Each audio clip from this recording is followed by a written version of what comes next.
Mayor Adams holding his first off-topic Q&A with reporters today since pleading not guilty to 5 federal charges. And he did not shy away from answering some questions about the case. Fox 5's Morgan McKay was there. She joins us now. Morgan, what did he have to say?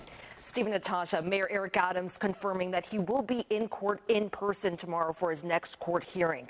Adams also insisting that a possible future corruption trial won't distract him from the job, and even welcomes support from former President Donald Trump. I'm not worried about my legacy. My legacy is going to be strong. Mayor Eric Adams is the first New York City mayor to ever be indicted, but he says that won't define his legacy. In his first wide-ranging press conference since he turned himself in after being indicted on 5 federal charges, which includes bribery and soliciting illegal campaign donations from overseas donors, Adams was eager to show it's business as usual. But his deputy mayors, who are usually next to him at these briefings, were notably absent when asked how he plans to juggle a possible federal corruption trial and his duties as mayor. I don't need an acting mayor because I'm an actual mayor.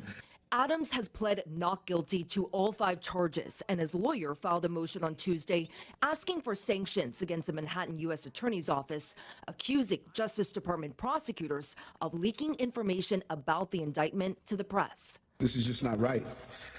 Throughout the 10 months to just have this leakage without just properly just do the investigation. Adams has claimed that he has become a target of the Justice Department following his criticism of the Biden administration's handling of the migrant crisis.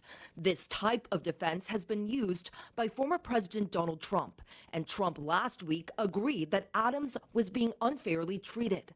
When asked about Trump's support, Adams said, I welcome support from every American, no matter where they are and who they are. On Monday night, Adams' top aide Tim Pearson became the latest in a line of departures from the administration.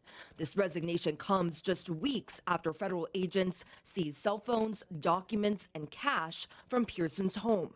Pearson has not been accused of wrongdoing, but is facing several other lawsuits, including 4 sexual harassment claims. Tim made the decision that he wanted to focus on another aspect of his life and deal with those items that he has to deal with.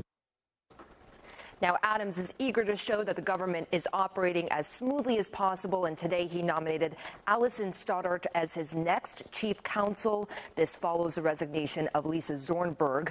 Last month, Lisa Zornberg resigned abruptly, saying she can no longer effectively serve in that role. Steve, Natasha.